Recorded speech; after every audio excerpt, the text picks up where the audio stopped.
Welcome to the garage, guys. Today's project, we're going to be working on a 96 Wag Glide. My kids call her Dyna.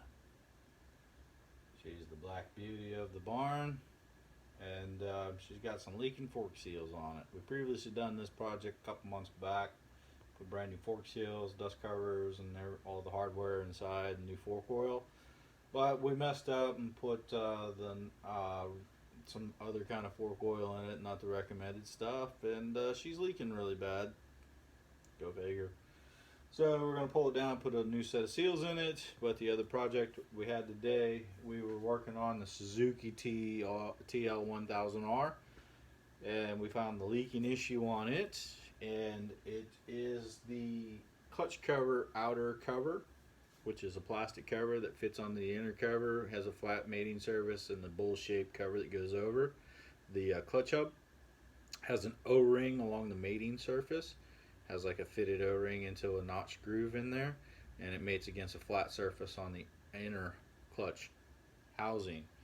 And that's where the oil fill plug is. You know, you pull the oil plug, and then just down in front, the inner cover has the sight glass on it, so that, you know, check your oil level. And it's leaking just behind the sight glass on the bottom screw at about the 5 o'clock position when you look at the cover. And when I pulled it off, you know, I looked at the mating, how it mated, and the cover looks like it's deformed, like it was over tightened or possibly damaged. There's a nick right about here on the cover, and I'll show you guys that stuff here in just a minute.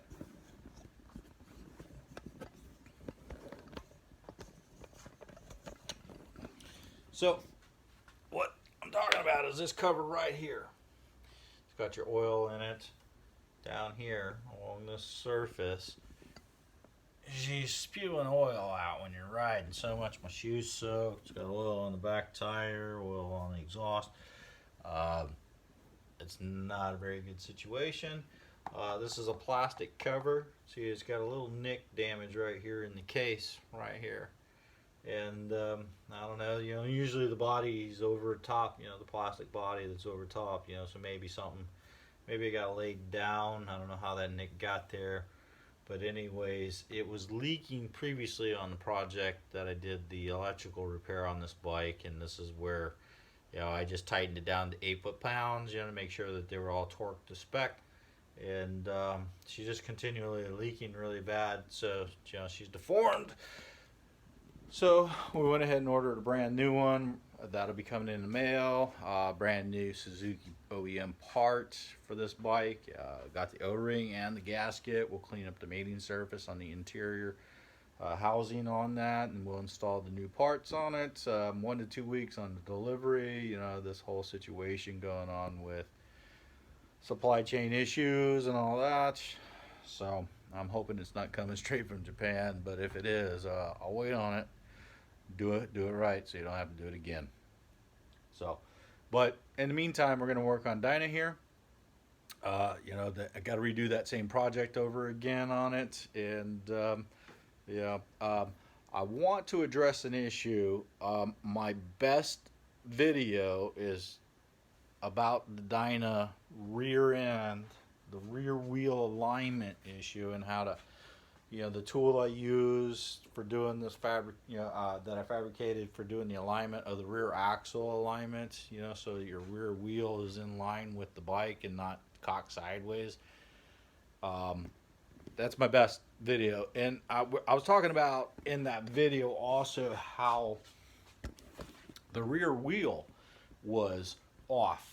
You know, it seemed like it was closer, the hub's closer over here, which it definitely is because I measured all that.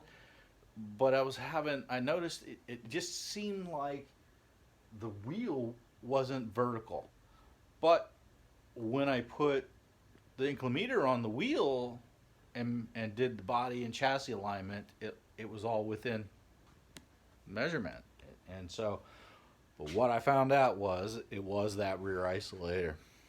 And so that rear isolator has a dramatic effect on wheel alignment, you know, vertical, you know, and all that. So I think all that issue, the wheel looks straight up and down now, you know, so let's kind of back here. You know, she's up on the lift right now to do the front end, but you guys look at it, you know, it still looks like it's over this way a little bit, but it's, you know, up and down straight now. So, and I do believe that was all to do with that rear isolator mount being damaged, and that's been repaired. So on to do this new project. We're going to work on fork seal replacement again, and stay tuned.